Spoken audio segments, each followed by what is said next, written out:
आपसे एक इंटरेस्टिंग सवाल करता हूं कि आपको क्या लगता है 5 इयर्स के टाइम होराइजन में क्या चांसेस हैं कि आपका large cap mutual fund index को आउट परफॉर्म कर सकता है।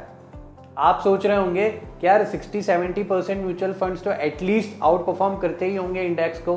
तो मैं आपको बता दूं कि सिर्फ 25% से भी लेस म्यूचुअल फंड्स इंडेक्स को 5 इयर्स के टाइम होराइजन में आउट परफॉर्म कर पा रहे हैं। तो अब क्या करें, म्यूचुअल फंड में इन्वेस्ट करना बंद कर दें? जी ऐसा नहीं है।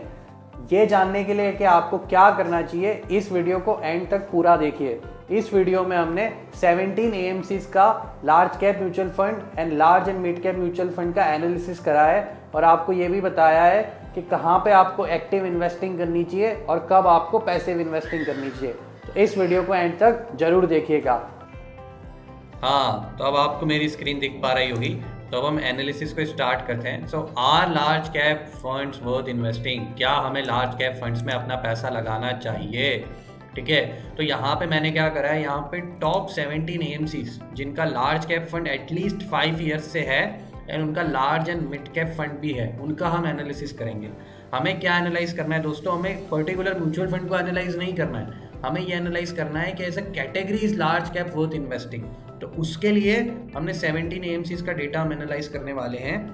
और कैसे एनालाइज करने वाले हैं? हमारे पास 1 ईयर रिटर्न है, 3 ईयर रिटर्न है और 5 ईयर्स रिटर्न है। 1, 3 and 5 which is good enough for the analysis. अब हमें क्या करना है, अब हमने इन रिटर्न को, ये जो रिटर्न्स हमें दिख रहे हैं, इससे हमें इंडेक्स से कंपेयर करना है। इंडेक्स मतलब निफ्टी 50, हमें निफ्टी 50 से इन रिटर्न्स को कंपेयर करना है। तो इसलिए मैंने कलर कोडिंग कर दी। कलर कोडिंग कैसे करी है? तो अगर आप किसी भी टाइम होराइजन को सॉर्ट करेंगे, फॉर एग्जांपल 3 इयर्स का, तो यहाँ पे हम देख पा रहे होंगे कि निफ्टी का रिटर्न 18.69 है। तो अगर किसी भी फंड ने निफ्टी के रिटर्न को 0.5% से आउट परफॉर्म करा है तो उसको हमने ग्रीन मार्क कर दिया, और 0.5% से अंडर परफॉर्म करा है तो उसको मैंने रेड मार्क कर दिया। ऐसा क्यों करा है? क्योंकि अगर हम किसी भी एक्टिव फंड में इन्वेस्ट कर रहे हैं तो हम एटलीस्ट 0.5% का तो आउट परफॉर्मेंस एक्सपेक्ट कर सकते हैं। करेक्ट?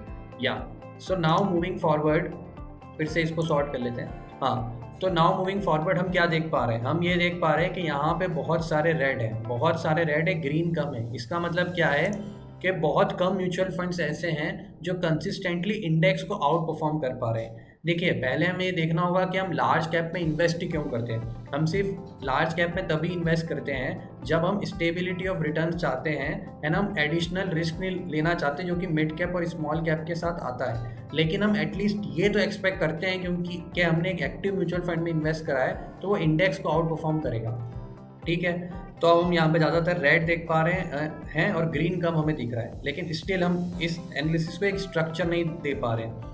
तो अब हम आगे बढ़ते हैं। हम इसे स्ट्रक्चर देने के लिए क्या करते हैं, हम इसका एक कंसोलिडेटेड एनालिसिस देखते हैं। तो अब आपको एक कंसोलिडेटेड एनालिसिस दिख रहा होगा। इसमें हमने क्या करा है, इसमें हमने निफ्टी के जो रिटर्न्स हैं उसको एज ए कैटेगरी, मतलब निफ्टी के रिटर्न्स को लार्ज कैप कैटेगरी के मीन और मीडियन से कंपेयर करा है। तो अगर आप देख पा रहे होंगे 1 ईयर में निफ्टी का रिटर्न है 11.83%, वहीं पे मीडियन जो है लार्ज कैप कैटेगरी के म्यूचुअल फंड का वो 10.96 है।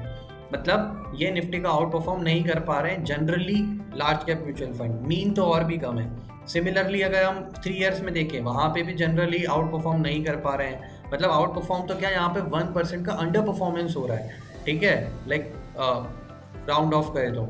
एंड 5 इयर्स में भी अंडर परफॉर्मेंस है। ठीक है, तो अगर फंड्स अगर 5 इयर्स में भी अंडर परफॉर्म कर रहे हैं तो फिर मतलब इसमें इन्वेस्ट करके क्या मतलब, राइट? अगर हम ये देखें कि कितने फंड्स ऐसे हैं जिन्होंने 0.5% से आउट परफॉर्म करा है इंडेक्स को, तो 1 ईयर में 5 फंड मिलेंगे, 3 इयर्स में 3 और 5 इयर्स में 4। मतलब 17 में से सिर्फ 4 फंड, 17 में से सिर्फ 4।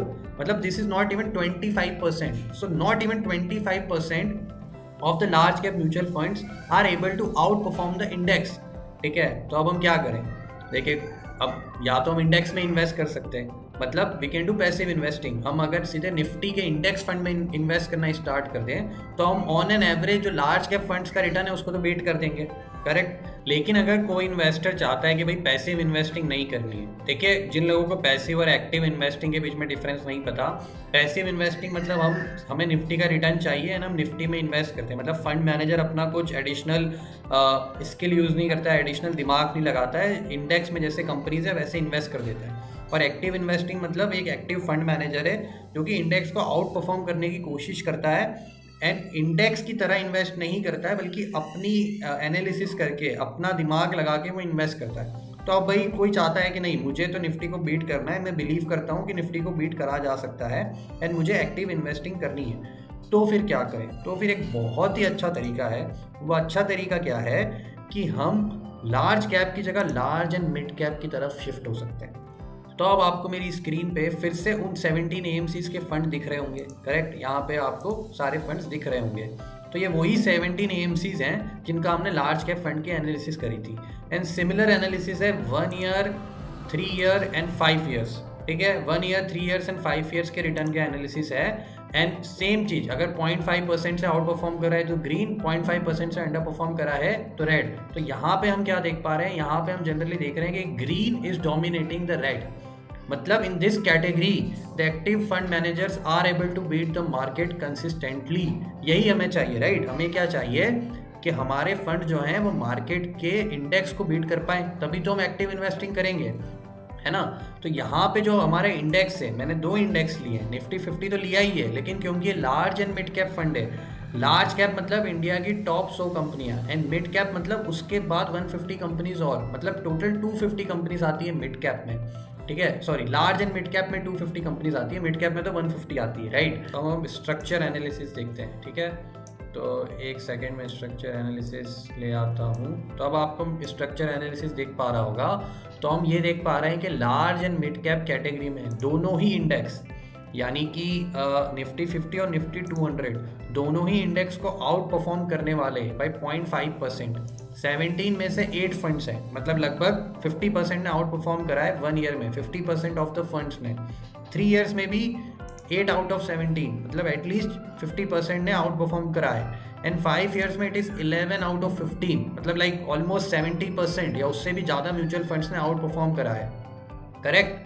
एंड इसमें अगर हम मीन मीडियन को देखें, देखिए मीन मतलब average returns of all the funds and median मतलब कि इससे 50% ऑफ द फंड्स ने इससे तो ज़्यादा ही रिटर्न दिया है।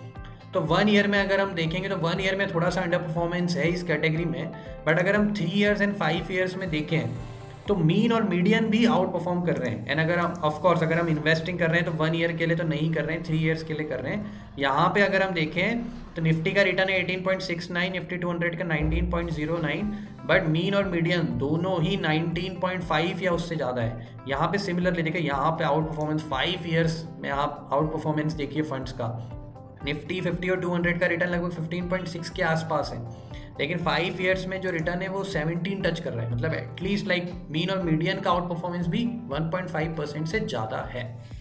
ठीक है, तो अब ये आपको समझ आया कि large and mid cap can be a better option than large cap. Actually is a better option, but थोड़ा सा आपको रिस्क को कंसिडर करना पड़ेगा। अगर आप अभी तक वीडियो देख रहे हैं तो आपको एक और बहुत ही इंटरेस्टिंग चीज़ बताता हूँ, मतलब ये देख के आपको मज़ा ही आ जाएगा। मैंने एक और शीट बनाई है और उसमें मैंने क्या करा है कि वही टॉप 17 AMCs, उन्हीं 17 AMCs के large and mid cap fund के रिटर्न को माइनस कर दिया है लार्ज कैप फंड से, मतलब सॉरी लार्ज कैप फंड के रिटर्न को लार्ज एंड मिड कैप के रिटर्न से माइनस कर दिया है। ठीक है, मतलब large and mid cap minus large cap, and वो 3 ईयर एंड 5 ईयर के टाइम होराइजन में वो शीट मैंने बनाई है। यहाँ पे आप देख पा रहे होंगे इट इज़ ऑल ग्रीन, मतलब कुछ जगह रेड है, आदित्य बिरला और निपॉन को छोड़ दें तो every AMC's large and mid cap fund has out perform the large cap fund. देखिए ये ग्रीन का सिर्फ इतना सा मतलब है कि large and mid cap fund ने लार्ज कैप फंड को आउट परफॉर्म करा है। एंड वो आउट परफॉर्मेंस कितना है, अगर हम वो देखें कि वो आउट परफॉर्मेंस कितना आ रहा है, तो यहाँ पे आप देखिए 3 ईयर्स में जो है आउट परफॉर्मेंस का एवरेज 2.4 है और मीडियन 2.4 है। ठीक है, मतलब लगभग on an average 2.4% per year. ठीक है, ये 3 ईयर्स का ओवरऑल एब्सोल्यूट रिटर्न नहीं है, this is per year, annualised 2.4% से आउट परफॉर्म कर रहा है large and mid cap fund उसी AMC के लार्ज कैप फंड को। और 5 ईयर्स में लगभग median is again 2.5, mean is 1.7, मतलब at least 2% per year out performance है। ठीक है, एंड कितने फंड आउट परफॉर्म कर रहे हैं? 3 ईयर्स में 15 एंड 5 ईयर्स में 10, मतलब again a very very healthy ratio. बहुत सारे फंड्स 0.5% से ज़्यादा से आउट परफॉर्म कर रहे हैं। ठीक है, तो यहाँ पे हमारा एनालिसिस कंप्लीट होता है। आई होप इससे आपको काफ़ी कुछ सीखने को मिला होगा। एंड एक क्वेश्चन आपके मन में अब जरूर आना चाहिए कि भाई ऐसा क्यों हो रहा है कि यार ये लार्ज एंड मिड कैप तो इंडेक्स को आउट परफॉर्म कर पा रहे हैं लेकिन लार्ज कैप आउट परफॉर्म नहीं कर पा रहे। ठीक है, आपके जो भी आपको इसका आंसर लगता हो आप कमेंट करके इस वीडियो के नीचे बता सकते हैं, मैं उसके नीचे रिप्लाई कर दूंगा।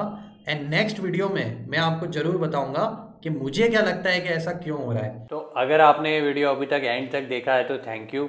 एंड अगर आपको ये वीडियो अच्छा लगा है तो please like, subscribe and share. And मिलेंगे नेक्स्ट वीडियो में, तब तक जय हिंद, जय भारत।